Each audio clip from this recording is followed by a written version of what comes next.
بسم الله الرحمن الرحيم قل هو الله أحد الله الصمد لم يلد ولم يولد ولم يكن له كفوا أحد.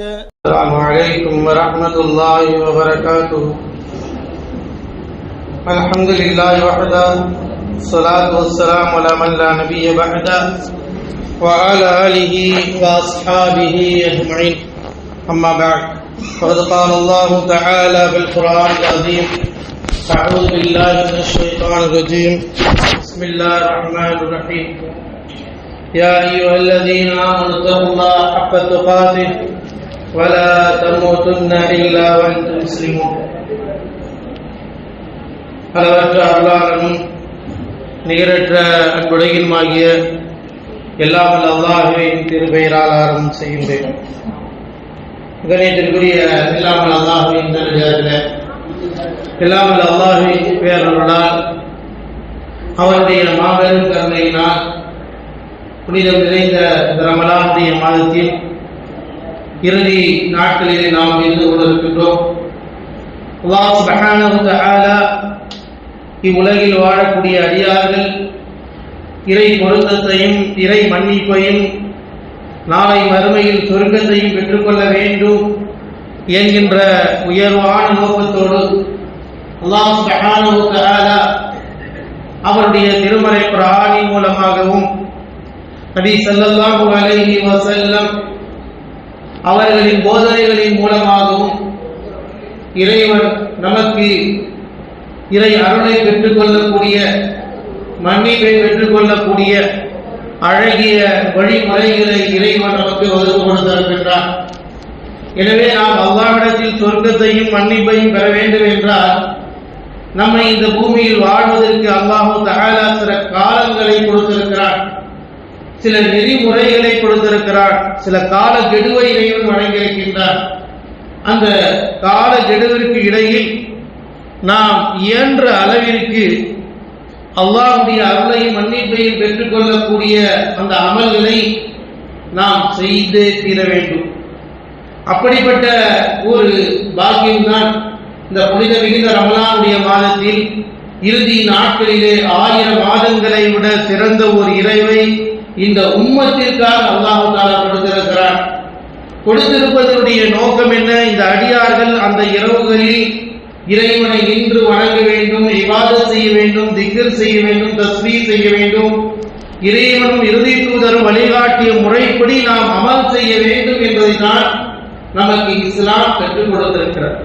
அப்படிப்பட்ட பாக்கியம் நிறைந்த இந்த இரவுகளில் நாம் தொடர்ச்சியாக கடைசி 10 தினங்களாக இபாதத் செய்து வருகின்றோம். இன்ஷா அல்லாஹ் இருக்கக்கூடிய காலங்களிலும் நாம் செய்யக்கூட தயாராக இருக்கின்றோம்.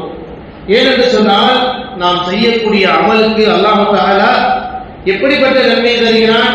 வகால ரசூலுல்லாஹி ஸல்லல்லாஹு அலைஹி வஸல்லம் மன் காம லைலத்துல் கத்ர் ஈமானன் வஹ்திசாபன் குஃபிர லஹு மா தகத்தம் மின் தம்பிஹி. எவர் ஒருவர் லைலத்துல் கத்ருடைய இரவு இன்னார் என்று உங்களுக்கு அறிவிக்கப்படவில்லை, அல்லாஹ்வுடைய தூதரும் அறிவிக்கவில்லை, உங்களுக்கு இந்த 10 நாட்களில் ஒற்றைப்படையில் தேடிக்கொள்ளுங்கள் என்ற கூறிய காரணத்தினால் நாம் ஒவ்வொரு இரவும் இபாதத் செய்வோம். யார் ஈமானோடு நன்மை எதிர்பார்க்கும் அந்த இபாதத்துகளை நின்று வணங்குகிறார்களோ அவர்களுக்கு முன் செய்த பாவங்கள் மன்னிக்கப்படுகிறது என்று நபிகள் நாயகம் ஸல்லல்லாஹு அலைஹி வஸல்லம் அவர்கள் நமக்கு கூறியிருக்கின்றார்கள். எனவே நாம் அந்த அடிப்படையில் தான் நாம் ஒவ்வொரு நாளும் இபாதத் செய்து வருகின்றோம். எனவே இந்த மக்களுக்கு நாம் தெளிவுபடுத்துவது கட்டாய கடமையாக இருக்கிறது. ரமலான் மாதத்தினுடைய கடைசி 10 தினங்கள் தான் அல்லாஹ்வுடைய தூதர் மஸ்ஜிதுகளில் இஅ்திகாஃப் இருந்தார்கள். அல்லாஹ்வுடைய மஸ்ஜித் நபவியில அல்லாஹ்வுடைய தூதர் ஸல்லல்லாஹு அலைஹி வஸல்லம் இஅ்திகாஃப் இருந்தார். ஏன்னா இந்த 1000 மாதங்களை விட சிறந்த ஒரு இரவை நாம் அடைந்து கொள்ள வேண்டும். யார் அடைவா? யார் அந்த இரவுகளில் இபாதத் செய்கின்றார்கள், அல்லாஹ்வும் அல்லாஹ்வுடைய தூதர் வழிகாட்டிய அடிப்படையில இபாதத் செய்கின்றார்கள். ஏனால் நபிகள் நாயகம் ஸல்லல்லாஹு அலைஹி வஸல்லம் சொன்னார்கள், தஹர்ரு லைலத்துல் கத்ர் ஃபில் அஷ்ர் அவாகிர் மின் ரமலான். ரமலான் மாதத்தினுடைய கடைசி 10 தினங்களில் இந்த லைலத்துல் கத்ருடைய இரவை தேடி நீங்கள் அடைந்து கொள்ளுங்கள் என்று நபிகள் நாயகம் ஸல்லல்லாஹு அலைஹி வஸல்லம் இருக்கிறார்கள். அல்லாஹ்வுடைய தூதர் அவர்களும் ரமலான் ரமலானுடைய மாதத்தின் 10 அடைந்துவிட்டால் அவர்களும் இந்த இரவை ஹயாத்தாக ஆக்குவார்கள். தன் குடும்பத்தினர்களையும் இபாதத் செய்யும்படி அவர்கள் எழுப்பி விடுவார்கள் என்பதை நாம் ஹதீஸில் பார்க்கின்றோம். எனவே நாம் இந்த சமூகத்திற்கு எடுத்து சொல்ல வேண்டிய கடமை, நாம் ஒவ்வொரு நாளும் இந்த இபாதத்தை இறுதி பத்திலே செய்ய வேண்டும். ஏனென்றால் இஸ்லாம் என்பது அல்லாஹ்வும் அல்லாஹ்வுடைய தூதர் ஸல்லல்லாஹு அலைஹி வஸல்லம் அவர்கள் வழிகாட்டியதை நாம் பின்பற்ற வேண்டும். நபிகள் நாயகம் ஸல்லல்லாஹு அலைஹி வஸல்லம் அவர்கள் மிக தெளிவாக சொன்னார்கள், தரக்கு ஃபீக்கும் அம்ரை லன் ததில்லு மா தமஸ்ஸக்தும் பிஹிமா கிதாபுல்லாஹ் வ சுன்னத நபிஹி. உங்களிடத்தில் 2 விஷயங்களை நான் விட்டு செல்கிறேன். அல்லாஹ்வுடைய தூதர் சொன்னாங்க, அல்லாஹ்வுடைய வேதத்தை நீங்கள் பற்றி பிடித்துக் கொள்ளுங்கள், குர்ஆன் சொல்வதை கேளுங்கள். உங்களுடைய தூதர் நபி ஸல்லல்லாஹு அலைஹி வஸல்லம் அவர்கள் எதனை வழிகாட்டினார்களோ அதை நீங்கள் பின்பற்றினால்தான் உங்களுக்கு மகத்தான வெற்றி கிடைக்கும். அதைதான் அல்லாஹ் தஆலா குறிப்பிடுகிறார், வமை யுதில்லாஹ வ ரசூலஹு ஃபகத் ஃபாஸ ஃபௌஸன் அதீமா. யார் இந்த உலக வாழ்க்கையில் குர்ஆன் சொல்வதை கேட்கிறார்களோ, குர்ஆன் யாருடையது? படைத்த அல்லாஹ்வினால் அருளப்பட்ட வேதம், புனித மிகுந்த ரமலானுடைய மாதத்தில் இறங்கிய வேதம், புனித மிகுந்த பரக்கத்து பொருந்திய இரவில் இறங்கிய மாதம், புனித மிகுந்த லைலத்துல் கத்ருடைய இரவில் இறங்கிய இறைவேதம். இந்த இறை வேதத்தை இறக்கியவன் அல்லாஹ் தான். அந்த திருமறை குர்ஆனை பாதுகாக்கக்கூடிய பொறுப்பை ஏற்றுக்கொண்டவன் அல்லாஹ் தான். இன்னா நஹனு நஸல்னா ذிக்ர வ இன்னா லஹு லஹாஃபிதூன். இந்த திருமறை குர்ஆனை நாம் தான் இறக்கினோம், நாம் தான் பாதுகாத்துக் கொண்டிருக்கிறோம். எனவே இந்த குர்ஆன் சொல்வதை நீங்கள் கேளுங்கள் என்று அல்லாஹ் தஆலா நமக்கு குறிப்பிடுகிறார். அல்லாஹ் தஆலா கூறுவதை நாம் கண்டிப்பாக பின்பற்றுவதன் மூலமாக, கட்டுப்படுவதன் மூலமாக தான் வெற்றி அடைய முடியும். இன்று ஓதப்பட்ட திருமறை குர்ஆன் சூரத்துல் தஹ்ருடைய கடைசியில் கூட அல்லாஹ் அதை தான் நமக்கு நினைவூட்டுகிறான். இன்னா ஹாதிஹி தௌகிரா ஃபமன் ஷாஅ தஃபத இலா ரப்பிஹி சபீலா. இன்னா ஹாதிஹி தௌகிரா. இந்த இறைவேதம் இருக்கிறதே, உங்களுக்கு உபதேசம் செய்து கொண்டிருக்கிறது, உங்களை பாவத்திலிருந்து வெளியாக்கும்படி போதிக்கின்றது, உங்களை தீய காரியங்களிலிருந்து வெளியாக்கும்படி எச்சரிக்கை செய்கிறது. உங்களை இந்த திருமறை குர்ஆன் பரிசுத்தப்படுத்த விரும்புகிறது. இந்த திருமறை குர்ஆன் உங்களுடைய உள்ளத்தில் அல்லாஹ்வுடைய பயத்தை ஏற்படுத்துகிறது. இந்த திருமறை குர்ஆன் உங்களுடைய உள்ளத்தில் மறுமையினுடைய சிந்தனை உண்டாக்க விரும்புகிறது. இந்த திருமறை குர்ஆன் உங்களுடைய உள்ளத்திலே அல்லாஹ்வுடைய பயத்தையும் மறுமையினுடைய சிந்தனை உண்டாக்கக்கூடியதாக இருக்கிறது. இந்த திருமறை குர்ஆன் தான் உலகத்தில் உள்ள எல்லா மக்களையும் சத்தியத்தினால் அழைக்கக்கூடிய, உலகத்தாரை எச்சரிக்கை செய்யக்கூடிய அருள் வேதமாக இறைவன் மனிதர்களுக்கு அருள் இருக்கின்றான் என்று அல்லாஹ் தஆலா அழுத்தம் திருத்தமாக குர்ஆனை போன்று ஒரு இறை வசனங்களை இந்த உலகத்தில் எவர்கள் அரபி பண்டிதர்களாக இருந்தாலும் கொண்டு வர முடியாது என்று பறைசாற்றக்கூடிய ஒரு வேறும் திருமறை குர்ஆன். அதனால்தான் அல்லாஹ் தஆலா இந்த திருமறை குர்ஆன் உங்களை நரகத்திலிருந்து காப்பாற்றுவதற்கான பாதையில் சுட்டி காட்டுகிறது. உலகத்தினுடைய இன்பம், உலகத்தினுடைய சுகம் உங்களை அதை கேட்க விடாமல் தடுத்துக் கொண்டிருக்கிறது.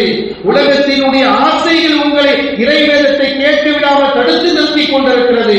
காஃபிர்கள் சொன்னார்கள், وقال الذين كفروا لا تسمعوا لهذا القرآن. இறை நிராகரிப்பவர்கள் கூறினார்கள், அல்லாஹ்வுடைய வேதத்தை நீங்கள் கேட்காதீர்கள் என்று. ஏனென்றால் குர்ஆன் சொல்வது உண்மை, அதை நீங்கள் கேட்டுவிட்டால் உண்மையிலே அதற்கு அடிபணிந்தவர்களாகிவிட்டு விடுவீர்கள். எத்தனையோ பல நபி தோழர்கள் இறை மார்க்கத்தை நோக்கி பயணித்திருக்கிறார்கள் என்று அல்லாஹ் தஆலா திருமறை குர்ஆனின் மூலமாக நினைவூட்டுகின்றார். எனவே அன்பிற்குரிய அல்லாஹ்வின் நல்லடியார்களே, அல்லாஹ் தஆலா நமக்கு இந்த திருமறை குர்ஆனின் மூலமாக நம்மளை இறையச்சம் உள்ளவர்களாக மாற்றுவதற்கு, அவருடைய கடமையை நிலைநாட்டுவதற்காகத்தான் அல்லாஹ் தஆலா நம்மை வழிகாட்டி கொண்டிருக்கிறார். அதே திருமறை குர்ஆனில் இன்று ஓதப்பட்ட அந்த வசனத்தில் சூரத்துல் தஹ்ர்ல அல்லாஹ் மனிதனுடைய நிலை என்ன? இன்னைக்கு மனிதன் ஆடை அணிந்து கொள்கின்றான், பதவியில் இருக்கின்றான், பெயரை ஆசைப்படுகிறான், தான் விரும்பிய விதத்தில் நினைக்கின்றான். ஆனால் இதை எல்லாம் கொடுத்தவன் யார்? அல்லாஹ்வை நினைக்க மனிதன் எந்த நிலையில் இருந்தான்? அல்லாஹ் கேட்கிறான், ஹல் அதா அலல் இன்சானி ஹீனு மினத் தஹரி லம் யகுன் ஷைஅன் மذ்குரா. மனிதா, இன்றைக்கு நீ உலகத்தில் பெருமை அடித்து திரிகிறாயே, உலகத்தில் படைத்தவனை மறந்து வாழ்கிறாயே, படைத்தவன் தடுத்த விஷயத்தை செய்கிறாயே, படைத்தவன் சொன்ன விஷயத்தை விட்டு விடுகிறாயே. உன்னுடைய நிலை என்ன தெரியுமா? நீ அற்ப இந்திரிய துணியை விட மோசமான ஒரு பொருள் என்று சொல்லப்படாத ஒரு நிலை நீ ஒரு பொருளாகவே இல்லை, ஒரு பொருட்டாகவே இல்லை. ஆனால் அல்லாஹ் தஆலா உனக்கு மிகப்பெரிய ஒரு கண்ணியத்தை கொடுத்தான், மனித உருவத்தை கொடுத்தான், அல்லாஹ் மிகப்பெரிய மகத்துவத்தை உனக்கு கொடுத்தான். லகத் خلقنا الانسان في احسن تقويم, மனிதனை நாம் மிக அழகிய உருவத்தில் உருவாக்கி வைத்திருக்கிறோம் என்று அல்லாஹ் தஆலா நமக்கு அற்புதமான ஒரு படைப்பாக படைத்திருக்கிறார். அது மட்டுமல்ல, மேலும் அல்லாஹ் சொல்கிறார், வலகத் கர்ரம்னா பனி ஆதம், ஆதமுடைய மக்களை நாம் சங்கையாக்கி இருக்கிறோம், கண்ணியப்படுத்தி இருக்கிறோம். இந்த உலகத்துல மனிதனாக நாம் கண்ணியமா இருக்கிறோம், சிறப்பா இருக்கிறோம். இதெல்லாம் இறைவன் நம்மை ஆக்கியது. இறைவன் தான் நம்மை கண்ணியப்படுத்திருக்கிறார். எதன் மூலமாக? ஈமானின் மூலமாக, இறை நம்பிக்கையின் மூலமாக, அல்லாஹ்வை நம்புவதன் மூலமாக. எனவே நம்முடைய வாழ்வில் நம்மை படைத்த அல்லாஹ்வை நாம் எப்பொழுதும் நினைவுகூரக்கூடிய மக்களாக இருக்க வேண்டும். எவ்வளவோ நபிகள் நாயகம் ஸல்லல்லாஹு அலைஹி வஸல்லம் ஆரம்ப காலகட்டத்தில் எவ்வளவு கஷ்டங்கள் பட்டிருக்கிறார்கள், எவ்வளவு துன்பப்பட்டிருக்கிறார்கள். மக்காவில் அல்லாஹ்வுடைய தூதர் ஸல்லல்லாஹு அலைஹி வஸல்லம் பசி பட்டினியோடு கடந்திருக்கிறார்கள். அல்லாஹ் தஆலா அவர்கள் இறை மார்க்கத்தினுடைய பிடிப்பை அவர்களுக்கு கொடுத்தார். நபிகள் நாயகம் ஸல்லல்லாஹு அலைஹி வஸல்லம் காலங்களில் சஹாபாக்கள் ரொம்ப வறுமையில இருந்தாங்க, கஷ்டத்துல இருந்தாங்க. அவர் ஒரு நாளைக்கு உண்ணக்கூடிய உணவு கிடைக்காது. மஸ்ஜித் நபவிக்கு வருவாங்க, அல்லாஹ்வுடைய தூதர் கேட்பாங்க, இன்றைக்கு யாராவது இவரை விருந்தினரா அழைத்துட்டு போகிறாங்களா அப்படின்னு கேட்பாங்க. ஏன்னா அந்த அளவுக்கு வறுமையில இருந்தாங்க, உண்றதுக்கு உணவு கிடையாது. ஆனால் ஈமானிய வலு இருந்தது, இறை நம்பிக்கை இருந்தது, மார்க்க பற்றுதல் இருந்தது. அல்லாஹ் சொல்லியிருக்கிறார் என்று கேட்பார்கள், அல்லாஹ்வுடைய தூதர் இதை சொல்லியிருக்கிறார் என்று கேட்பார்கள். காரணம், அல்லாஹ்வும் ரசூலும் சொன்னதான் நாம் செய்தால் இஸ்லாத்தினால் முழுமையாக நிற்க முடியும், அதை சொன்னதான் நாம் சொர்க்கத்திற்கு செல்ல முடியும் என்ற நம்பிக்கை இருந்ததினால் அல்லாஹ்வுடைய தூதர் ஒவ்வொரு விஷயங்களும் கேட்பாங்க. சஹாபாக்கள் மஸ்ஜித் நபவியில இருப்பாங்க, தோழர்கள் நபி தோழர்கள் இருந்து கொண்டே இருப்பார்கள், கேள்வியை கேட்டு அறிந்து கொண்டு பின்பற்றுவார்கள். அவ்வளவு சஹாபாக்களும் தங்களால் இயன்ற அளவிற்கு வறுமை கஷ்டம் சூழ்ந்து கொண்டிருந்தது. நம்ம அல்லாஹ் தஆலா இன்னைக்கு எவ்வளவு பரக்கத்தை கொடுத்திருக்கிறான், உணவை கொடுத்திருக்கிறான், ரிஸ்கை கொடுத்திருக்கிறான். ஆனால் நாம் படைத்த அல்லாஹ்வுடைய கடமைகளை நிலைநாட்டுவதில் பின்தங்கியவர்களாக இருக்கிறோம். நபிகள் நாயகம் ஸல்லல்லாஹு அலைஹி வஸல்லம் ஒரு சம்பவத்தை பாருங்க. எவ்வளவு ஒரு பசியின் காரணமாக அல்லாஹ்வுடைய தூதர் ஒரு நாள் வீட்டுல இருந்து ராத்திரில வெளியில வராங்க ரசூல் ஸல்லல்லாஹு அலைஹி வஸல்லம். வெளியில வந்து பாக்குறாங்க. கொஞ்ச நேரம் கழித்து உமர் அபூபக்கர் சித்திக் ரலியல்லாஹு தஆலா வராங்க. ரசூலுல்லாஹ் எதுக்காக வந்தாங்க? வீட்டுல சாப்பிட ஒண்ணு இல்லை, பசிக்காக வெளியில வந்தாங்க. ஒரே ஒரு நாள், இன்றைக்கு உலகத்துல எந்த மனிதரா இருக்கிறோமா, பசி ஒண்ணு குடிக்க சாப்பிட ஒண்ணுமே இல்லை, வீட்டை விட்டு வெளியாக்கிய சரித்திரம் உண்டா? இது எங்க போய் தேட முடியும்? ஒரு நபிக்கு ஏற்பட்ட நிலை. அல்லாஹ்வுடைய தூதர் ஸல்லல்லாஹு அலைஹி வஸல்லம் உண்பதற்கு ஒன்றும் இல்லை என்று வீட்டை விட்டு வெளியிலே வந்து நிற்கிறார்கள். எந்த தோழர்களாவது நமக்கு உணவளிப்பார்களா? ஒரு நபியினுடைய நிலை. இதை நாம் ஒவ்வொரு மனிதர்களும் சிந்தித்தால் படைத்தவனுடைய கடமையை புறக்கணிக்க மாட்டோம், படைத்தவனுக்கு மாற்றமாக பேச மாட்டோம், படைத்தவனுடைய குர்ஆனுடைய செய்திக்கு எதிராக பேச மாட்டோம், அந்த வாசகங்களை புறக்கணிக்க மாட்டோம், அவனுக்கு எதிராக செயல்படுத்த மாட்டோம், அவனை ஹராமாக்கிய காரியத்தை பக்கம் நெருங்க மாட்டோம். ஒரு நபிக்கு ஏற்பட்ட நிலையை கொஞ்சம் யோசித்து பாருங்க. ஒரு நபி ரசூலுல்லாஹி ஸல்லல்லாஹு அலைஹி வஸல்லம் ஒரு இரவு வீட்டுல இருந்து வெளியே வர்றாங்க. என்ன சாப்பிட ஒண்ணு இல்லை, சாப்பிடுறதுக்கு ஒரு பேரித்தவங்களை கூட வீட்டுல இல்ல. அல்லாஹ்வுடைய தூதர் வெளியில வந்து நிற்கிறார். கொஞ்ச நேரம் கழிச்சா அபூபக்கர் சித்திக் வர்றார். அபூபக்கர் சித்திக் ரலியல்லாஹு தஆலா ரசூலுல்லாஹ் பாரு, யா ரசூலல்லாஹ் அஸ்ரஜுக்கும் மின் ஹாதிஹி ஸஆ, அல்லாஹ்வுடைய தூதர் அவர்களே, இந்த நேரத்தில் உங்களை வீட்டை விட்டு வெளியாக்கியது யா ரசூலல்லாஹ். அல்லாஹ்வுடைய தூதர் திரும்ப அவரை பார்த்து கேட்கிறார், அபூபக்கரை பார்த்து, உங்களை இந்த நேரத்தில் வெளியாக்குறது என்ன?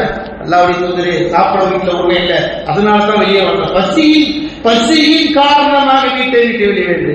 அல்லாஹ்வுடைய தூதர் சொல்றாங்க, உங்களை எதை வீட்டை விட்டு வெளியாக்கியதோ அதே பசிதான் என்னை வீட்டை விட்டு வெளியாக்கி இருக்கிறது. சாப்பிடுறதுக்காக வெளியே வந்தன. கொஞ்ச நேரம் கழிச்சு உமர் இப்னு கத்தாப் இரண்டாவது கலீஃபா அவங்க வர்றாங்க. ரெண்டு பேரையும் பாக்குறாங்க. இன்னும் இவங்க ரெண்டு பேரும் வந்து நிக்கிறாங்க. இவங்க அவங்கள்ட்ட கேட்கிறாங்க, அவங்க அவங்கள்ட்ட கேட்கிறாங்க. மூன்று பேருடைய நிலை எதுனா, அன்று இரவு பசியை அடைப்பதற்கு உண்பதற்கு உணவு இல்லாமல் வீட்டை விட்டு வெளியே வந்து நிற்கிறார்கள். மூன்று நபி ஸல்லல்லாஹு அலைஹி வஸல்லம் அவர்களும் அவர்களுடைய தோழராகிய இரண்டு கலீஃபாக்களும் வந்து நிற்கிறார்கள். எப்படிப்பட்ட ஒரு தருணம் அது! ஒரு ஈமானிய தருணத்தை நீங்கள் பாருங்க. ஒரு வீட்டுல ஒரு நபியினுடைய ஒரு வசியின் காரணமாக வெளிவந்திருக்கிறாங்க. அவர்களோடு மார்க்க பற்றுதலாக வேடிக்கையாக இருக்கக்கூடிய சுவர்க்கத்தினுடைய சுவை செய்தி சொல்லப்பட்ட 2 சஹாபாக்களும் தன்னுடைய வீட்டிலிருந்து பசியின் காரணமாக வெளியே வந்திருக்கிறார். நம்முடைய வாழ்க்கையில் அல்லாஹ் எவ்வளவு வரக்கத்தை கொடுத்திருக்கிறான். நம்முடைய நிலைப்பாடு என்ன, இபாதத்தில் நம்முடைய நிலைப்பாடுகள் என்ன, எப்படி இப்ப செஞ்சுட்டு இருக்கிறோம், பொருளாதாரத்தை எப்படி நாசம் பண்ண முடியுமோ அப்படி நாசம் பண்ணணும். கேட்டா நம்ம சம்பாதிச்சது. ஆனா அப்படி பேசியவனுடைய நிலை என்ன ஆனது என்று குர்ஆன் சொல்கிறது. நம்ம குர்ஆன் விட்டு தூரமா இருக்கும்.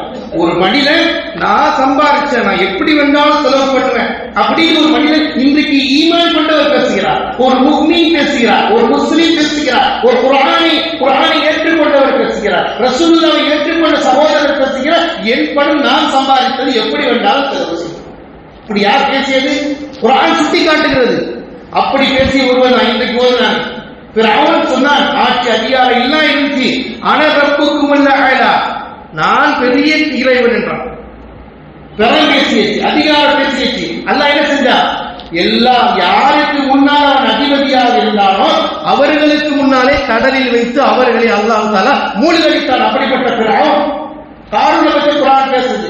காரூன் எப்படிப்பட்ட செல்வன்? அவனுடைய செல்வ சாலிகளை சுமப்பதற்கு மிகப்பெரிய பலசாலிகளை கொண்ட ஒரு குழுவே இருந்துச்சு. அப்படிப்பட்ட ஃபிரௌன் என்ன சொன்னான்? இன்னமா ஊதீது அலா இல்மி இன்தி. இந்த செல்வம் இருக்கே, இந்த பணம் இருக்க பணம் நான் போய் கஷ்டப்பட்டு சம்பாதிக்கிறேன், இதெல்லாம் என் திறமையினால வந்தது, என்னுடைய அறிவாற்றலால் வந்தது, என்னுடைய புத்திசாலித்தனத்தில் வந்தது. யார் சொன்னா? ஒரு ஃபிரௌன், ஒரு காரூன் சொன்னான். இன்னமா ஊதீது அலா இல்மி இன்தி, என்னுடைய அதிகாரத்தினால், என்னுடைய முயற்சியினால், என்னுடைய சொன்னான். எல்லாம் இருந்தது, வளம் இருந்தது, அதிகாரம் இருந்தது, செல்வாக்கு இருந்தது. என்ன ஆச்சு? இதை பேசியதின் காரணமாக அல்லாஹ் தஆலா ஃபகஸஃப்னா பிஹி வ பிதாரில் அர்த், அவனையும் அவன் எந்த செல்வத்தை நான் சம்பாதித்தேன் பேசினானோ அந்த வீட்டையும் சேர்த்து பூமியா உள்ள சொல்லிட்டோம் அப்படின்னு அல்லாஹ் தஆலா குர்ஆனிலே சொல்லி காட்டுகிறார். இப்படியெல்லாம் பேசியவர்களுடைய நிலை என்ன ஆனது என்பதை பார்த்து இறை நம்பிக்கையாளர்களே சுதாரித்துக் கொள்ளுங்கள், அல்லாஹ்வை அஞ்சிக் கொள்ளுங்கள். உங்களை எச்சரிக்கை செய்வதற்கு இன்னொரு நபி வரமாட்டார். குர்ஆன் பேசுவதை கேளுங்கள், குர்ஆனை படியுங்கள், குர்ஆனை ஓதுங்கள், குர்ஆனில் சொல்லப்படுகிற வரலாறுகளை புரிந்து கொண்டு எச்சரிக்கையோடு வாழ்ந்து கொள்ளுங்கள் என்று குர்ஆன் பறைசாற்றுகிறது. அன்பார்ந்தவர்களே, குர்ஆன் நம்முடைய உள்ளத்தை அப்படியே ஈர்க்கக்கூடிய சக்தி வாய்ந்தது. அல்லாஹ் சுப்ஹானஹு வ தஆலா இப்படியாக அல்லாஹ்வை மறந்து பேசியவர்களுடைய நிலைப்பாடு எப்படி அழிக்கப்பட்டார்கள் என்று குர்ஆன் பேசிக் கொண்டிருக்கிறது. அன்பிற்குரியவர்களே, அப்படிப்பட்ட அந்த நபி தோழர்கள் தங்களுடைய வாழ்நாளில் 3 பேர் வந்து நிற்கிறார். 3 ரசூலுல்லாஹ்வும் ரசூலுல்லாஹ்வுடைய தோழர்கள் வந்து நிற்கிறார். அல்லாஹ்வுடைய தூதர் ஸல்லல்லாஹு அலைஹி வஸல்லம் ஒரு நபி தோழருடைய வீட்டுக்கு போறாங்க. சஹாபாக்களுடைய நிலை தான். இந்த இன்னாட்ட கூட நிச்சயமா இவருக்கு கொடுப்பாரு அப்படிங்கிற ஒரு நம்பிக்கை. அப்ப அல்லாஹ்வுடைய தூதர் அன்சாரி வீட்டுக்கு போறார். போகும்போது அந்த நபி தோழர் வெளியே சென்றிருக்கிறார்கள், மனைவி இருக்கிறார்கள். மனைவி சொல்கிறார்கள், அல்லாஹ்வுடைய தூதர் அவர்களே, இவர் கணவர் வெளியே சென்று அப்ப வந்துருவாங்க, உட்கார்ந்து உடனே உட்கார வச்சு அவங்களுக்கு இருக்கிற பேச்சு எழுதி வச்சு அவங்க உட்கார்ந்துருக்கார். அந்த தோழர் வருகிறார். வந்த உடனே ஒரு ஆட்டை அடிக்கிறார். அல்லாஹ்வுடைய தூதரே, இந்த நேரத்தில் எவ்வளவு பெரிய மிக பாக்கியம் புரிந்த சிறப்பு மிக்க விருந்தினரை வீட்டுக்கு வந்திருக்கிறாங்க, அவளை கவனிக்க வேண்டும், அனுசரிக்க வேண்டும், அவர்களுக்காக வேண்டி உடனடியாக சென்று இருந்த ஒரு ஆட்டை அறுக்கிறார்கள், இருந்து உபசரிக்கின்றார்கள். இன்றைக்கு 3 ரசூலுல்லாஹோட இருந்த 2 சஹாபாக்கள், அபூபக்கர் அவர்கள், உமர் அவர்களும் அங்கே சாப்பிடுகிறார்கள்.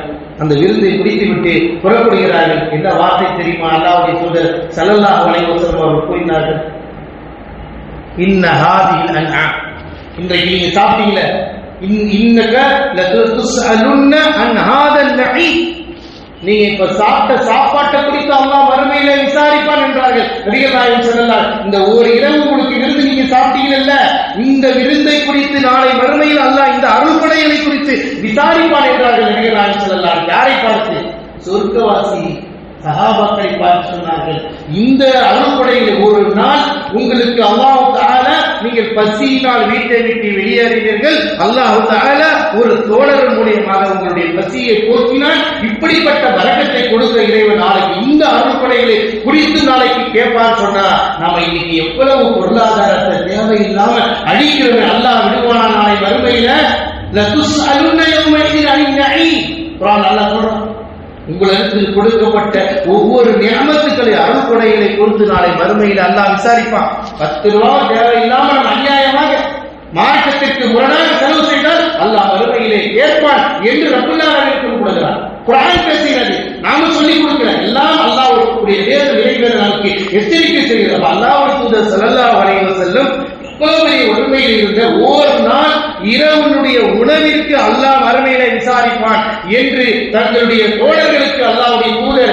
வழிகாட்டி இறையச்சத்தை ஏற்படுத்தி மறுமையுடைய சிந்தனையை உண்டாக்கி அவர்கள் மறுமையினுடைய பயந்து வாழ்ந்து இறைவனுக்கு எழுதி தூதருக்கு கட்டுப்பட்டு நடக்கக்கூடிய அப்படி நபியோடு நிலையாக நின்ற அந்த தோழர்களை பார்த்து அல்லாஹ்வுடைய தூதர் ஸல்லல்லாஹு அலைஹி சொன்னார்கள், நீங்க இந்த இரவு சாப்பிட்ட சாப்பாடு குறித்து கூட நாளை மறுமையில் அல்லாஹ் விசாரிப்பான் என்று நபிகள் நாயகம் ஸல்லல்லாஹு அலைஹி சொல்லியிருக்கிறார்கள். அன்பிற்குரிய அல்லாஹ்வின் நல்லடியார்களே, நம்முடைய வாழ்நாளில் நாம் ஒரு பொருளாதாரத்தை அநியாயமாக யாரும் உண்ணாமல் யாரும் பருகாமல் அநியாயமான முறையில் நாம் பொருளாதார செலவு செய்தால் அல்லாஹ்வுடைய கேள்வியிலிருந்து தப்பிக்கவே முடியாது. ரசூல் ஸல்லல்லாஹு அலைஹி வஸல்லம் தெளிவாக சொன்னார்கள், லா தஸூல் கதம அபதின் ஹத்தா இஸ்அல அலி அர்பஇ. 4 கேள்விகள் நாளை மறுமையில் ஒவ்வொரு அடியாருக்கும் இருக்கிறது. யாரும் அந்த கேள்வியிலிருந்து தப்பிக்கவே முடியாது. எல்லாருக்கும் உண்டு. இந்த உலகத்துல யாரெல்லாம் பிறந்தாங்களோ, பூமியில வாழ்ந்தார்களோ, யார் அல்லாஹ்வுடைய ரிஸ்கை சாப்பிட்டாங்களோ, யார் அல்லாஹ்வுடைய தண்ணீரை குடிச்சாங்களோ, யார் இந்த பூமியில சாப்பிட்டு வாழ்ந்து மரணித்தார்களோ அவ்வளவு பேருக்கும் கேள்வி இருக்கு என்று நபி ஸல்லல்லாஹு அலைஹி வஸல்லம் சொல்றாங்க. 4 கேள்வியில் ஒரு கேள்வி அன் மாலிஹி கைஃப அமல் கைஃப யுக்தி கைஃப நீ கைஃப தக்தஸிபு வ கைஃப அன்ஃபக்துஹு. நீ எப்படி சம்பாதித்தாய், நீ எப்படி செலவு செய்தாய். அல்லாஹ் கேட்பான மறுமையில. ரசூல் ஸல்லல்லாஹு அலைஹி சொல்றாங்க, உன்கிட்ட இன்னைக்கு 10 ரூபாய் வந்துச்சு, எப்படி வந்துச்சு? ஹலாலா வந்துச்சா, ஏமாத்தி வந்துச்சா, ஹராமான முறையில் வந்துச்சா, மோசடி செஞ்சு வந்துச்சா? உனக்கு கேள்வி இருக்கு, உங்க வீட்டுக்கு இந்த 10 ரூபாய் எப்படி வந்தங்கிற கேள்வியும் அல்லாஹ் கேட்பான். அதே நேரத்தில் இந்த 10 ரூபாய் எப்படி செலவு செஞ்ச, எதற்காக செலவு செஞ்ச அப்படிங்கிற கேள்வி இந்த உலகத்தில் பிறந்த எல்லா மனிதர்களுக்கும் இருக்கிறது என்று நபிகள் நாயகம் ஸல்லல்லாஹு அலைஹி வஸல்லம் கூறி நம்முடைய உள்ளத்தை மறுமை சிந்தனையை உண்டாக்குகிறார்கள். அல்லாஹ்வுடைய பயத்தை உண்டாக்குகிறார்கள். நாம் 10 ரூபாய் சம்பாதித்தால் ஹலாலாக சம்பாதிக்க வேண்டும் என்பதை உணர்த்தி காட்டுகிறார்கள். நாம் 10 ரூபாய் செலவு செய்தாலும் அது நல்ல விஷயத்திற்காக கொடுக்கப்பட வேண்டும் என்பதையும் நபிகள் நாயகம் ஸல்லல்லாஹு அலைஹி வஸல்லம் அவர்கள் நமக்கு உணர்த்தி காட்டுகிறார்கள் என்று சொன்னார். அன்பிற்குரிய அல்லாஹ்வின் நல்லடியார்களே, இந்த புனித மிகுந்த இரவெல்லாம் நம்மை இறையச்சத்தை ஏற்படுத்தக்கூடிய நாளாக, இறை பயத்தை ஏற்படுத்தக்கூடிய நாளாக, பாவ மன்னிப்பு தேடக்கூடிய நாளாக, மறுமை சொர்க்கத்தை பெறக்கூடியதற்கான வழிமுறையை கற்றுக் கொடுக்கக்கூடிய பாதையாகத்தான் அல்லாஹ்வுடைய தூதர் ஸல்லல்லாஹு அலைஹி வஸல்லம் நமக்கு வழிகாட்டி இருக்கிறார்கள். எனவே நாளை மறுமையில் இருக்கக்கூடிய அந்த கேள்வியை அஞ்சி நம்முடைய பொருளாதாரத்தை அல்லாஹ்விற்காக செலவு செய்ய வேண்டும், அல்லாஹ்வுடைய பொருத்தத்திற்காக செலவு செய்ய வேண்டும். அல்லாஹ் இதை விரும்புகின்றானா, அல்லாஹ்வுடைய தூதர் இதற்கு வழிகாட்டி இருக்கிறார்களா என்று பார்க்க வேண்டும். ஏனென்றால் உலகம் எல்லாரும் பார்க்க மாட்டாங்க. ஏன்னா சைத்தான் அதை தடுக்கிறது ரெடியா இருக்கிறான். யாரும் புலவிடக்கூடாது, செத்துக்கு சுத்த விட்டுக்கிட்டே இருக்கணும், தெருவு சுத்துங்க அப்படின்னு விட்டுருக்கோம். சைத்தானுடைய வேலை. ஏன்னா நீங்க போய் பார்த்துட்டு போவாதீங்க, அவன் வேலை அவன் கரெக்டா செய்வான். ஆனால் அதை மீறி அல்லாஹ் தஆலா நமக்கு ஈமானியை வலு கொடுத்திருக்கிறார் என்று சொன்னால் அல்லாஹ் அஞ்சியவர்களாக, இறைவனை கூர்ந்தவர்களாக, இறை இல்லத்தில் அமர்ந்து வீடுகளில் அமர்ந்து இறைவனை திக்ர் செய்யக்கூடிய மக்களாக நாம் இருக்க வேண்டும். அவர்களைத்தான் அல்லாஹ் தஆலா வானவர்கள் இன்றைய தினம் இந்த இரவு 1000 மாதங்களை விட சிறந்த இரவாக இருக்கக்கூடிய ரமலானுடைய மாதத்து இறுதி 10களில் அல்லாஹ் வானவர்களை அல்லாஹ் இறக்கிறார், ஜிப்ரீலை இறக்குகிறார். எந்த அதிகாரிகள் இபாதத்தில் இருக்கிறாங்க, அவங்க பேர் பதிவோடு போவதற்காக. நபிகள் நாயகம் ஸல்லல்லாஹு அலைஹி வஸல்லம் இவ்வளவு ஒரு வறுமையான நிலையில் இருந்தாலும் ஒவ்வொரு பொருளை குறித்து எச்சரிக்கை செய்தார்கள். அந்த போர்க்களத்தில் கூட சொல்ல முடியாத நிலைமை. இஸ்லாம் சாதம் நமக்கு இஸ்லாமை பற்றி நாம கஷ்டப்படல, இப்போ வெறும் நம்ம பிறப்பா இஸ்லாம் அறியல. நபி ஸல்லல்லாஹு அலைஹி வஸல்லம் ஒவ்வொரு படியிலும் நம்ம கஷ்டப்பட்டிருக்கிறோம். அந்த போர்க்களம் நடக்கிறது, அல்லாஹ்வுடைய தூதர் ஸல்லல்லாஹு அலைஹி வஸல்லம் அகல் போர் நடக்கிறது, பள்ளம் போடுறார் மதீனாவுல. அல்லாஹ்வுடைய தூதர் சேர்ந்துதான் பள்ளம் போடுறாங்க. அவங்க ஆர்டர் போட்டுட்டு வீட்டுல வர்றாங்க. அல்லாஹ்வுடைய தூதர்கள் களத்தில் அடிக்கிறாங்க. அல்லாஹ்வுடைய தூதர் ஸல்லல்லாஹு அலைஹி வஸல்லம் மற்ற தோழர்கள் மண்ணை சுமப்பை போல அல்லாஹ்வுடைய தூதர் அந்த மண்ணை குழியை வெட்டி தன் முதுகையிலே மண்ணை சுமந்து கொண்டு போய் மண்ணை கொட்டினார்கள் ஸல்லல்லாஹு அலைஹி வஸல்லம். ஹதீஸ்களை நாம் பார்க்கிறோம். அல்லாஹ்வுடைய தூதர் அன்றைக்கு அவர்கள் உணர்வதற்கு உணவு கிடையாது, பசி பட்டினி. ஒரு நபி சொல்ற யார சொல்லலாம், பசி தாங்க முடியல, யார சொல்லலாம், வயிற்றுல கல்ல கட்டியிருக்கேன். அல்லாஹ்வுடைய தூதர் தன் ஆடை உயர்த்தி காட்டுகிறாங்க. அல்லாஹ்வுடைய தூதருடைய வயிற்றில் கல்லை கட்டிக் கொண்டு 2 கற்கள் கட்டப்பட்டிருக்கிறது. பசியில ஒண்ணு கிடைக்கல, இந்த கல் அகல யுத்தத்துக்காக வேண்டி இது நம்ம தோண்டி ஆக வேண்டும் என்று சொன்னார்கள். அந்த நேரத்தில் அல்லாஹ்வுடைய தூதர் தோழர்களை பார்த்து சொன்னார்கள், அல்லாஹும்ம லா ஐஷ இல்ல ஐஷுல் ஆகிரா, வாழ்க்கை என்பது மறுமை வாழ்க்கையை தவிர வேறொரு வாழ்க்கை கிடையாதுப்பா. இந்த வாழ்க்கை ஒண்ணுமே கிடையாதுப்பா. உன்னை எப்ப அல்லாஹ் கூப்பிடுறான்னு கூப்பிட்டுப்பாம்பா, எந்த நேரத்துல கூப்பிடுவான்னு தெரியாது. ஆனா வாழ்க்கை ஒன்று இருக்கிறது என்றால் அது ஆகிரத்துடைய வாழ்க்கை தான். அந்த வாழ்க்கையில நிம்மதி கிடைக்கணும், அந்த வாழ்க்கையில சொகுசு வேணும், அந்த வாழ்க்கையில மாளிகை வேணும், அந்த வாழ்க்கை இன்பமான மனைவி வேணும் என்று ஆசைப்படுங்க. அதற்காக நீங்க பாடுபடுங்க. அதுதான் உயர்ந்த வாழ்க்கை என்று அல்லாஹ்வுடைய தூதர் மறுமை சிந்தனையை அந்த சஹாபாக்களுக்கு ஊற்றி ஈமானை வலு நிறுத்தியதினால்தான் இன்றைக்கு நம்ம கிட்ட இஸ்லாம் வந்து கொண்டிருக்கிறது. தவிர நாம என்ன செஞ்சோம் யோசிச்சு பாருங்க. அல்லாஹ்வுடைய மார்க்கத்தை கற்றிருக்கிறோமா, கற்றதின் அடிப்படையில் அமல் செய்திருக்கிறோமா, அல்லது கற்பதற்கு முயற்சி செய்திருக்கிறோமா, அல்லாஹ்வுடைய திருமறை குர்ஆனை ஓதுவதற்காக நாம் முயற்சி செய்தோமா, யோசித்து பார்க்கணும். அல்லாஹ் கால நேரங்களை நமக்கு எதற்காக வழங்கியிருக்கிறான், அவருடைய நெருக்கத்தை பெற்றுக் கொள்வதற்காகத்தான். இப்படியெல்லாம் தியாகத்திற்கு பின்னால் தான் இஸ்லாம் வந்து நிற்கிறது. நபிமார் நபி நபி நபி ஸல்லல்லாஹு அலைஹி வஸல்லம் அவர்கள் சிறப்பில் பெற்றிருக்கிறார்கள். அதனால்தான் ரப்புல் ஆலமீன் ஒரு மனிதன் இறை நினைவோடு வாழ வேண்டும் என்றால் இந்த இபாதத்துக்களை இஹ்லாஸா செய்யும், அல்லாஹ்வுக்காக செய்யும். வஅபுதுல்லாஹ முக்லிஸீன லஹுத்தீன். ஒரு மனிதன் இபாதத் செய்தால் எனக்கு அல்லாஹ்வுக்காக செய்கிறேன், என் ரப்புக்காக செய்கிறேன், என் ரப்பு எனக்கு உணவளிக்கிறான், என் ரப்பு இன்னைக்கு என்ன பேச வச்சா, என் ரப்பு இன்னைக்கு சாப்பிட கொடுத்தான்.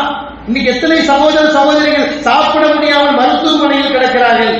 அது உண்பதற்கு ஒண்ணுமே கிடைக்காதவர்கள் இருக்கத்தான் செய்கிறார்கள். இன்றைக்கு பல இடங்களில் எவ்வளவு சிரமத்திற்குள் ஆளாக்கப்பட்டுக் கொண்டிருக்கிறார்கள். எல்லாம் அல்லாஹ் நமக்கு இவ்வளவு நியமத்துக்களை கொடுக்கிறார் என்றால் அதை யோசித்து நாம் இஹ்லாஸான முறையில் அமல்களை செய்ய வேண்டும்.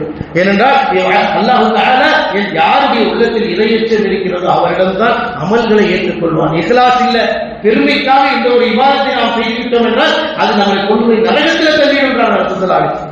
பிறருக்கு காட்டுவதற்காக, பகட்டுக்காக, பெருமைக்காக இபாதத்தை நாம் செய்துவிட்டால் அல்லாஹ் தஆலா சொல்கிறார், வகால ரப்புக்கும் உதுஊனி அஸ்தஜீப் லக்கும். உங்களுடைய இறைவன் கூறுகிறார், நீங்கள் அல்லாஹ்வை அழைத்து பிரார்த்தனை செய்யுங்க.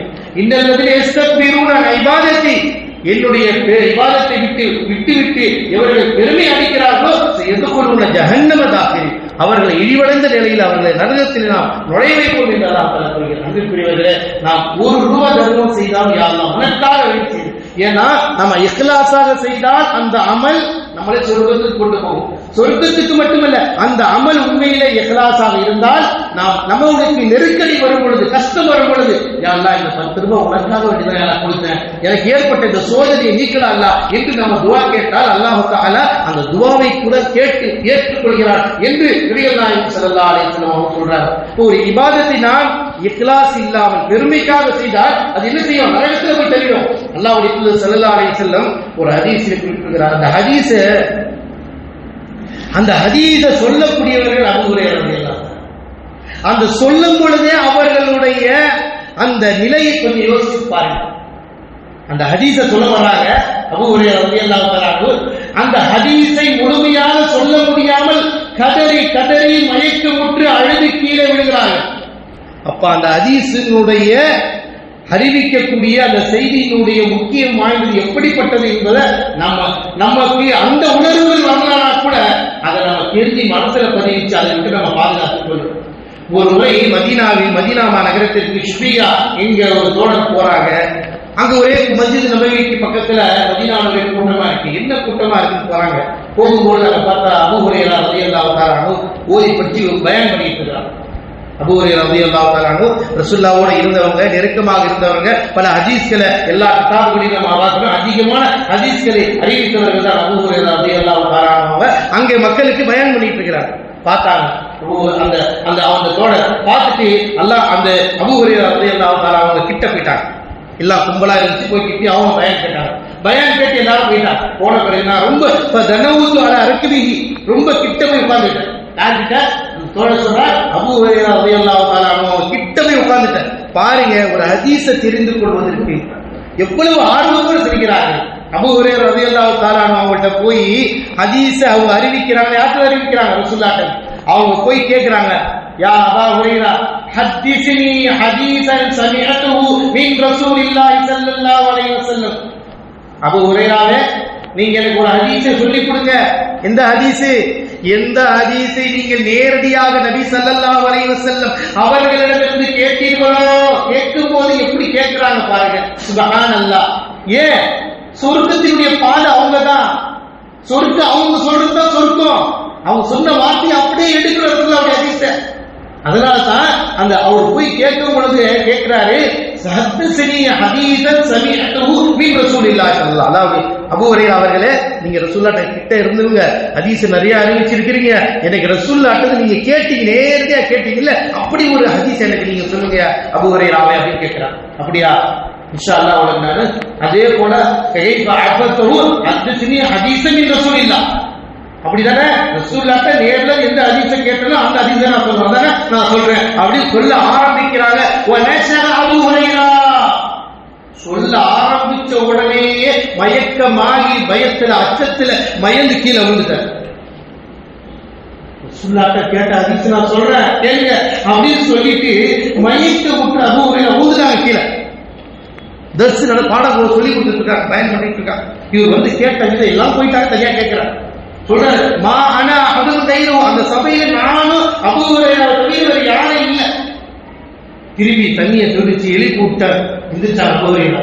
எந்திரிச்சு திரும்பி சொல்றாங்க, ஹதீஸக ஹதீஸன் மின் ரசூலில்லாஹி ஸல்லல்லாஹு அலைஹி வஸல்லம். நீங்க கேட்டீங்கல்ல, ரசூலுல்லாஹ் கேட்ட ஒரு ஹதீஸ் சொல்லுங்க, அந்த ஹதீஸ் நான் உங்களுக்கு சொல்றேன். சொல்ல ஆரம்பிச்சாங்க. சும்மா நஷஅல் ஆகிரா, அந்த ஹதீஸை சொல்ல முடியாம மயக்கமுற்று அந்த ஹதீஸினுடைய விவரங்கள், அந்த ஹதீஸில் சொல்லப்படுகிற விஷயங்கள் தாங்கிக் கொள்ள முடியாமல் பயந்து போய் அச்சத்துல திரும்பவும் மயக்கமுற்று கீழே விடுகிறார்கள். அபூ ஹுரைரா திரும்ப மூணாவது முறை தண்ணியை தொழிச்சு எழுப்பி மூன்றாவது முறை சொல்றாங்க, நீங்க அதான கேட்டீங்க, ஹதீஸனி சமிஅத்து ரசூலில்லாஹ், ரசூலுல்லாஹ் கேட்ட ஹதீஸ் தான் சொல்ல சொன்னீங்க. ஆமா. திரும்ப சொல்ல ஆரம்பிக்கிறாங்க. வனஷல் ஆகிரத்து ஸலாஸா, மூன்றாவது முறைக்கு மயக்கமுற்று கீழே வரும். ஏன்னா அந்த ஹதீஸ் இந்த உம்மத்துக்கு, இந்த உலகத்தில் வாழ்ற மக்களுக்கு எல்லாருக்கும் ரொம்ப முக்கியம், மிக ஆபத்தான விஷயம். எச்சரிக்கையா இருக்கணும். நரகம் மூட்டப்படுகின்ற நபர்கள் அங்கே இருக்கிறார்கள். பெரிய விஷயத்தை சொல்ல போறாங்க.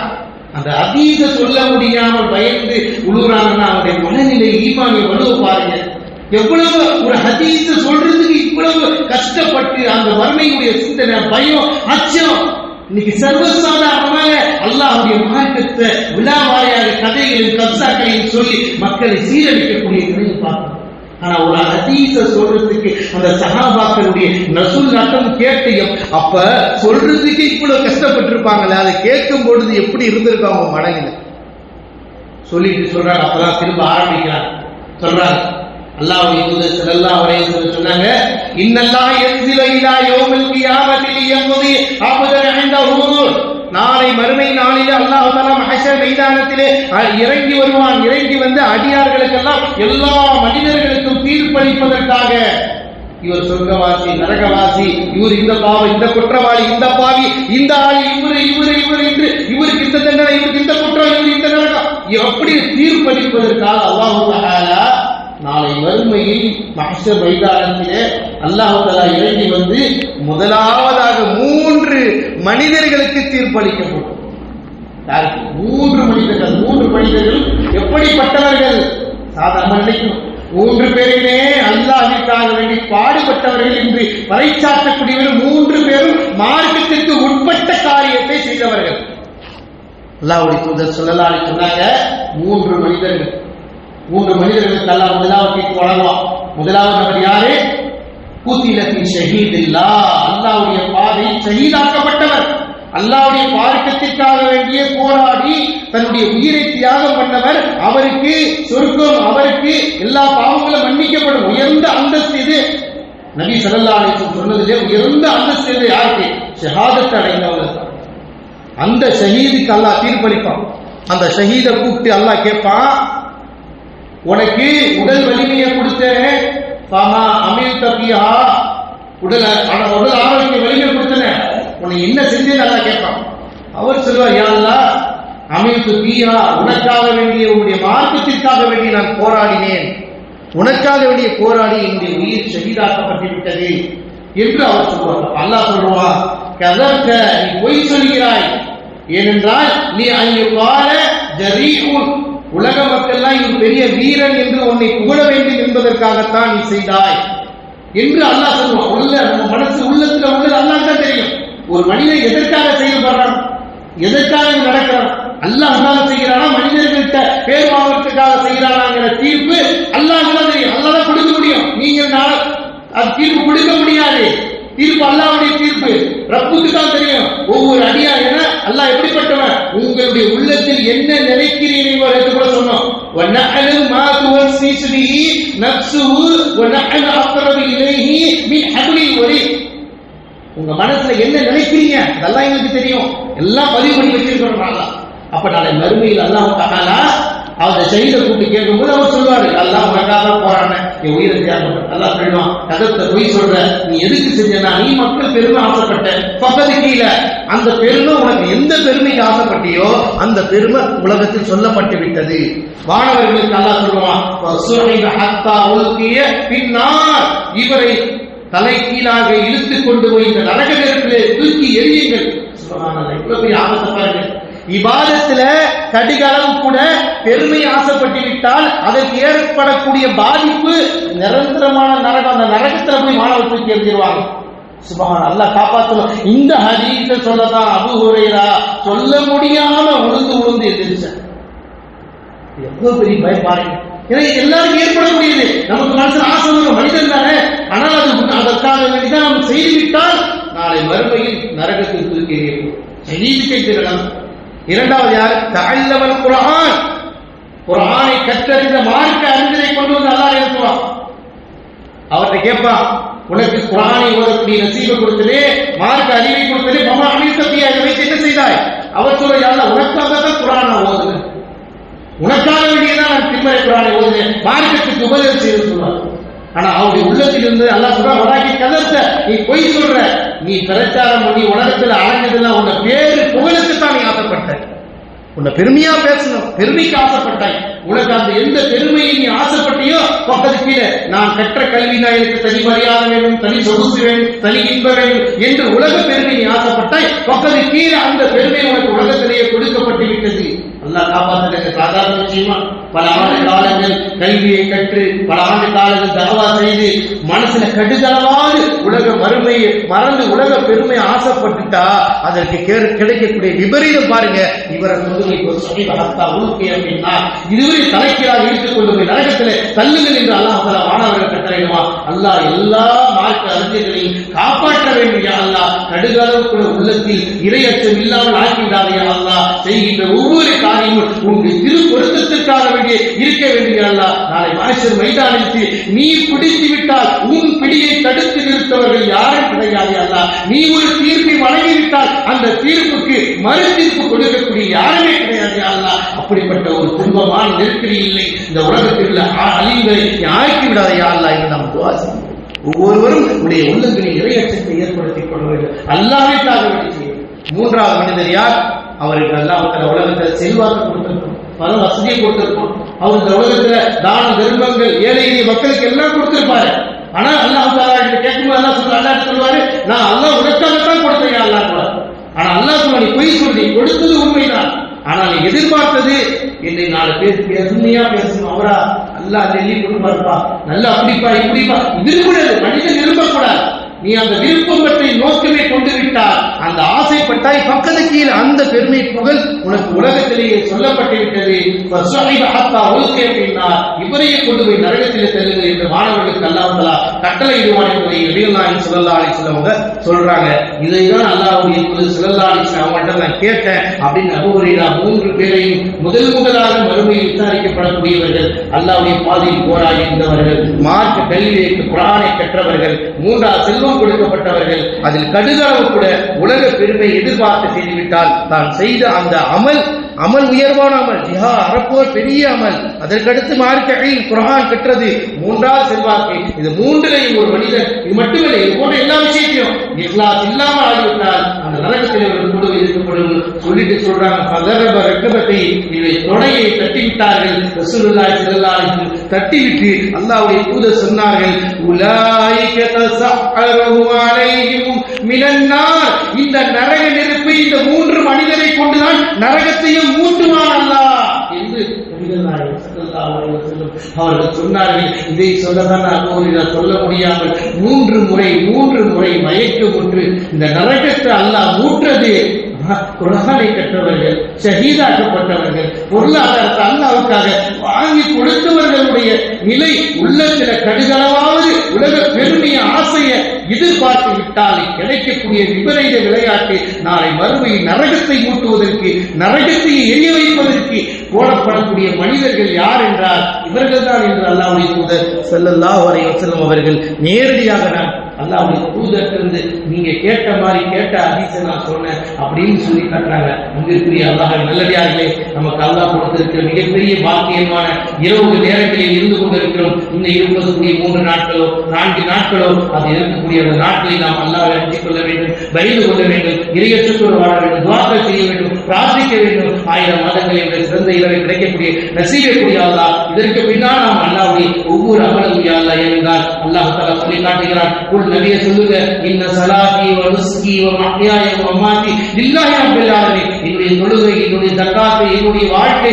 என்னுடைய மரணம் எல்லாம், இந்த குர்பானி எல்லாம் அல்லாஹ்வுக்காக என்று நபியே இந்த மக்கள்கிட்ட நீங்கள் சொல்லுங்க என்று அல்லாஹ் தஆலா சொல்லிக் கொடுக்கிறான். எனவே நம்முடைய உள்ளத்தில் இஹ்லாஸும் இறையச்சத்தையும் உலக பெருமை எதிர்பார்க்காமல் மறு ஆখিরাத்துடைய நன்மையும் ஆখিরাத்துடைய கூலியையும் எதிர்பார்த்து செயல்படக்கூடிய மக்களாக மனதிலே பதிய வைத்து எந்த ஒரு அமல் நாம் செய்தாலும் யா அல்லாஹ் உனக்காக வேண்டி செய்கின்ற உணர்வுகளை கொடுத்து நாம் எந்த ஒரு அமல் செய்தாலும் அல்லாஹ்வும் அல்லாஹ்வுடைய தூதரும் வழிகாட்டியதை செய்தால்தான் நமக்கு வெற்றி கிடைக்கும். உலகத்தில் பலர் பெருங்கூட்டம் சொல்வதெல்லாம் மாற்றம் கிடையாது. அல்லாஹ்வும் ரசூலும் அல்லாஹ் சொல்லிட்டா எடுத்துக்கொள்ள வேண்டும், அல்லாஹ்வுடைய தூதர் சொல்லிட்டாங்கன்னா எடுத்துக்கொள்ள வேண்டும். நம்முடைய வாழ்க்கை, நம்முடைய ஈமானை பாதுகாக்கக்கூடிய கடமையின் பொறுப்பு நமக்கு தான் இருக்கிறது. நாளை வறுமையில் உலகம் வராது, குடும்பம் வராது, உறவுகள் வந்து நாளை காப்பாற்ற மாட்டாங்க. நம்ம தொழுதா நமக்கு நன்மை வரும், நாம் அல்லாஹ்வுடைய தூதர் கட்டுப்பட்டா வரும். நம்முடைய பிள்ளைகளுக்கு தர்பியத்து கொடுக்கணும். நம்ம பிள்ளைகள் தெருவில் சுத்துறாங்கன்னா, நம்ம குடும்பத்தில் உள்ள சகோதர சகோதரிகள் தெருவில் சுத்துறாங்கன்னா அதை வந்து தடுக்க வேண்டிய கடமை கொடுக்கும் ஒவ்வொரு ஈமான் கொண்டவருடைய கடமை. ஏனென்றால் இந்த இரவுகளை நாம் வழக்கத்து கொடுக்கிறாங்க, பாவத்திலும் அழிவிலும் போயிடக்கூடாது, நாசத்திலே போயிடக்கூடாது. ஒரு இஸ்லாமிய மார்க்கம் என்பது அடக்கமான மார்க்கம், ஒழுக்கமான மார்க்கம், இபாதத்தான மார்க்கம் என்று உலகத்தில் பறைசாற்றக்கூடிய மார்க்கத்தில் நாம் வாழ்ந்து கொண்டு பிற சமூகத்திற்கு முன்னால் இழிவாகவும் கேவலமாகவும் கேவலப்பட்டு அசிங்கப்பட்டு நாம் நின்றுவிடக் கூடாது. அல்லாஹ்வுடைய மார்க்கத்தை அல்லாஹ்வுடைய தூதர் பல தியாகங்கள் கஷ்டத்திற்கு பின்னால் உயர்த்தி நிறுத்தி நம் அளவிற்கு வந்து சேர்ந்திருக்கிறது என்று சொன்னால் இஸ்லாமிய மக்கள் என்றால் அடக்கமாக இருப்பார்கள், அல்லாஹ்வுக்கு கட்டுப்படுவார்கள், அல்லாஹ்வுடைய தூதருக்கு கீழ்ப்படிவார்கள், அநியாயங்கள் அக்கிரமங்கள் அடாவடிக்கு இறங்க மாட்டார்கள் என்ற உபரியான இந்த செய்தியில் சமூகத்தை நிலைநாட்டுவது நம்மின் மீது கட்டாய கடமையாக இருக்கிறது. இன்றைய கால சூழ்நிலையில் ஒவ்வொரு ஈமான்தாரிகளும் இஸ்லாம் சொல்கின்ற ஒவ்வொரு அழகிய நல்லொழுக்கங்களை கடைபிடித்தால் தான் இந்த பூமியிலே வாழ முடியும். அப்படி என்ற அளவிற்கு நூல்நிலையில் இருந்து கொண்டிருக்கின்றன. அன்புக்குரிய அல்லாஹ்வின் நல்லடியார்களே, இறைவேதம் சொல்வதை கட்டுப்பட வேண்டும். இறுதி தூதர் முஹம்மது ரசூலுல்லாஹ் ஸல்லல்லாஹு அலைஹி வஸல்லம் எந்த செய்திகளை அமானிதமாக நம்மிடத்தில் ஒப்படைத்தார்களோ அதை பின்பற்றுகின்ற சமூகமாகவும் படைத்த அல்லாஹ்விடத்திலே நாம் இரவு நேரங்களிலே தஹஜ்ஜுடைய நேரங்களில் அல்லாஹ்விடத்திலே கேட்க வேண்டும். அல்லாஹ் இறங்கி வந்து கேட்கிறான், மை யதுஊனி, என்னை அழைப்பவர் யார், என்கிட்ட துஆ செய்யவர், என்ற பாவம் தேடுறவர் யார், நான் மன்னிக்கிறேன் வாங்க அப்படின்னு அல்லாஹ் கூப்பிடுறான். தஹஜ்ஜத்தை தொழுவோம், பிரார்த்திப்போம். அல்லாஹ் தஆலா இந்த பூமியில் அமைதியையும் இந்த பூமியில் மார்க்கப்பட்டோடு தீனை பரப்பக்கூடிய தீனை சொல்லக்கூடிய அத்தனை வலிமையை கொடுத்து அருள் புரிய அல்லாஹ் இன்று நாம் கேட்க வேண்டும். நம்முடைய பிள்ளைகளை தர்பியத் பண்ண வேண்டும். இன்றைக்கு ஊரில் நடக்கிற தீமையிலிருந்து, பிள்ளைகளை சுற்றுவதிலிருந்து, தெருவுகளில் அலைவதிலிருந்து உங்களுடைய பிள்ளைகளை குடும்பத்தில் உள்ளவர்களே அவர்களுக்கு கற்றுக் கொடுத்து முறைப்படுத்தி பள்ளிவாசம் இறைவனுக்கு ஊட்டோடு இருந்து தஸ்பீகளில் ஈடுபடக்கூடிய திக்ரில் ஈடுபடக்கூடிய துஆ செய்யக்கூடிய பிள்ளைகளால் வழிகாட்டுதலாக ஆக்க வேண்டும். நமக்கு அல்லாஹ் தஆலா இவ்வளவு புனிதமிக்க இந்த இறுதி 10 தினங்கள் கொடுத்திருப்பது நம்முடைய பாவங்கள் மன்னிக்கப்பட வேண்டும். இந்த அடியார்களை எல்லாம் நாளை மறுமையில் ரய்யான் என்று சொல்லப்படக்கூடிய சொர்க்க வாசலில் நுழைய வைப்பதற்காக தான் அல்லாஹ் தஆலா குர்ஆன் பேசுகிறது, நபி பேசுகிறது. குர்ஆனும் நபியும் போதித்த விஷயங்களை உணர்வோம், செயல்படுத்துவோம். அல்லாஹ் இடத்தில் இறையச்சத்தை கேட்போம். அல்லாஹ் தஆலா இஸ்லாமான முறையில் செய்யக்கூடிய நசீபை நம் அனைவருக்கும் அல்லாஹ் தந்தருள் புரிவானாக.